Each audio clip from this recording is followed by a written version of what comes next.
Welcome to Immature Designer. Today we will be talking about one of the most important framework in product management, and that is Circles framework. You'll be encountered with certain problems like product improvement or product design questions in which you'll have to be structured. And when you're talking about structures, then framework is one of the most important thing that you can follow. By using frameworks, you can easily come up with your solution in a structured way. In this particular video, we will be covering Circles framework, which is one of the many frameworks that we'll be discussing in future. So let's get started with Circles. Now, what is Circles about? So a Circles framework is basically made up of these important terms. So every letter stands for a particular task that you have to do. In Circles framework, C stands for comprehend the situation. So basically, if you have got any question in which maybe they have asked you to design an ATM for blind people. So, in case of comprehend the situation, it is very important that you understand the problem statement, right? So, you have to understand that when they have said blind people, then you have to ask questions regarding are they completely blind, are they partially blind, so basically, or are they just color blind? So you have to comprehend the situation. That means you have to understand the situation. You have to clearly ask each and every doubt from the particular question. So when you are said to design an ATM for blind, so in this particular question there are four words, right? When they have said design, then you have to make clear that this particular question is a design question, and in this you can follow Circles framework, right? And when they are saying ATM, then you can again ask it, is it just the ATM that is standalone ATMs, or are you targeting a particular bank over here, or are we just talking about ATMs in India? Because the case of ATMs in India and ATMs in foreign are very different. So how you are going about it, so basically you have to ask your interviewer as soon as they give you the question. You have to ask your interview these questions, that what that you have to understand. Okay, this is fine. Then you have to understand what an ATM is, and then if you don't know, because it's not always ATM, it can be something very different. So whatever the device or whatever the product might be, you have to clear out and ask questions regarding that product. And until and unless you understand what product is, just don't start solving your question, right? After that, they have said that ATM for blind. So again, if it's a design X for Y question, then you can go about Circles framework, right? So this is X and this is Y. Now blind people. So again, you have to ask questions regarding blind. What does blind exactly mean? Is it completely blind, partially blind, colorblind, right? So this is how you clarify your question. Then you can also ask for your scope. In this particular scenario, you have to say that are you talking about physical ATMs that are there on roads, beside roads, or are you talking about any application that we can design to simplify the work of a blind person? So you have to ask certain questions. So basically, I hope that you have understood what comprehend the situation means. You have to ask questions and ask why, what, how. So basically, all kinds of questions you can ask to comprehend the situation given in your problem statement, right? So done. Now, after doing this particular task, you are coming to the second part, which is I, that is identify the customer.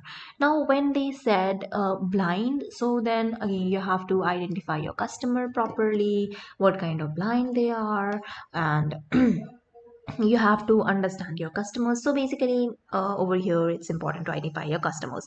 Now, since they have defined that you have to design ATM for blind people, so then you don't have much to do when they are saying identify your customers.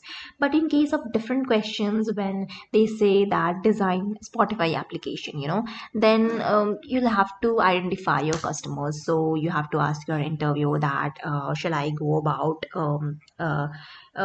age groups. So different age groups would be kids, then adults and old people, and then you'll say that what are the needs of kids, what are the needs of an adult person when you are designing Spotify, and what are the needs of an old people, right?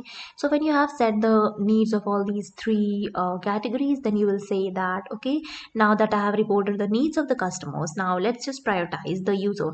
So now you cannot just go about designing your product for each and every user group. You have to prioritize your user group so that you can narrow down and solve your problem properly, right? So in this case, now that you have identified your customers on basis of age, you can also identify your customers on the basis of power users or non-power users. Now what's power and non-power? Power users are those users who use your application a lot, like they are just so addicted to your application. Non-power users just use it very less and not so frequently as compared to power users. Then again, you have some other categories, like you can segregate your users based on like in Instagram you have creators, you are content creators, content consumers, right? And then business accounts. So those are the categories that you find in Instagram. So when you say that identify your customers, identify the customers, then based on the product that you have been given, you have to identify your particular customer based on the product. So Instagram will have different set of users, any other application will have different set of users. So you have to just think that should you go about age segregation, type of user segregation, okay? So frequency of user segregation, what kind of segregation you want to go about, and that will actually come from your product itself. So what kind of product it is, right? After you have identified your customers, you have to move on with reporting the needs of the customers. So now that you are having your customers like kids, adults, and old people, if this is your segregation based on age, then you have to identify the needs. So the needs of kids are different, the needs of adults are different, the needs of old people are different. So in just one sentence, you can tell your interview that this is a need of a customer, of a kid, this is the need of an adult, and this is the need of a old person, right? Once that is done, you have to move forward with the other C, which is cut through prioritization. Now what you have to do is you have to prioritize your user. So as I said, that you cannot move forward with all the three types of users, you have to prioritize one of the users. Now how you will be prioritizing your user? So you can just ask, you can just say that if say that the most largest group that is using this particular product is adult, and that's why you are going about prioritizing adult as a user group and then moving forward with from over here, right? So mostly you prioritize based on the largest user group, or then you can prioritize based on whom problem you'll be by solving the problem, whom you will impacting the most. That can be your prioritized user. So there are different criterias of prioritizing your user. Then next, moving forward, you will be have to list the solutions. So now that you have prioritized adult as one of the user group, then you can list down the solutions. But before listing down the solution, you have to list down the pain points. So first comes the pain point. You can say three pain points, list down three pain points of your adult user group, and then tell that your interview that the first pain point that adult user group is going through is this, the second is this, the third is this, right? Now, say, seeing all these pain points, you are coming up with a set of solutions. You can give one solution and solve two pain points at once. That you can do that, or you can give three different solutions to solve the three different pain points, or you can just give one very nice solution to solve all the pain points together. But it's better to at least come up with at least two solutions, but mostly we come up with three solutions. That's a very general rule, to the rule of 1 2 3. So giving three pain points and then giving three solutions is the general way we go through. And then after listing down the solutions, now what you can do is, now that you have listed down the solution, then you will evaluate the trade-off. Now let's see how we evaluate the trade-off. To evaluate the trade-off, what you need to do is basically write your solution number 1, your solution number 2, your solution number 3, and tell your interviewer that, okay, these are my main solutions that I'm thinking of. Now you can use a method which is called a RISE framework. Now RISE framework is something I would be discussing in my further video as well, but in this particular I'm just giving a gist of this particular framework. So reach, Rise stand for reach, and then impact, and then comes confidence, and then comes your effort. Right. So you have to tell that if I'm solving this particular solution, how much users I'll be reaching, how many users I'll be reaching, what will be the impact of this solving this particular problem through this solution, and how much confidence I am having in this particular solution, and how much effort in terms of tech. How much effort in terms of tech will we have to put in case of solution 1. Similarly, for solution 2, solution 3, you have to give some points. So reach, you can say in terms of 100. So 90 out of, you will give points like 90 out of 100 or 80 out of 100, 70 out of 100. Then in impact, you will say out of 10 maybe. So you'll say that 5 out of 10, 8 out of 10, 7 out of 10. In case of confidence, out of 10, again, you can say that I'm having 2 confidence, 9 confidence, and 10 confidence. In case of efforts, you will say that it will require very high effort, very low effort, very low effort, right?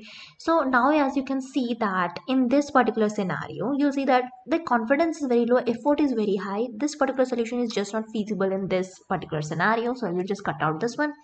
You're not going to prioritize this as your first solution. Then you'll see this one and this one. Then you'll say that, okay, I'll prioritize this one as my first, this one as my second. Now you will say that, okay, so this is my final solution that I'm giving to solve this particular problem statement, and this would be my second solution. After evaluating trade-off, then you can finally summarize. Summarizing is very important. It just gives your interviewer the insight that, okay, how you went through this particular solving this particular problem. So in case of summarizing, then you will say that, okay, you gave me this problem statement, I identified 3 user groups. In those 3 user groups, I prioritized adult as my final user group, and I listed down 3 solutions, out of which I'm prioritizing this particular solution, which is XYZ, and finally coming up with a solution, right? So this is how you summarize your problem statement. So that's all about circles framework. I hope that you understood it, and I have also explained you giving examples.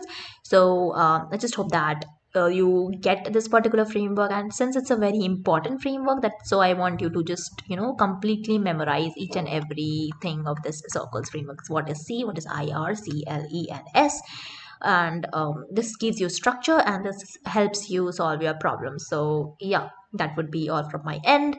Thank you very much. Please subscribe the channel if you haven't yet, because I'm going to come up with various other frameworks and various other problem statements.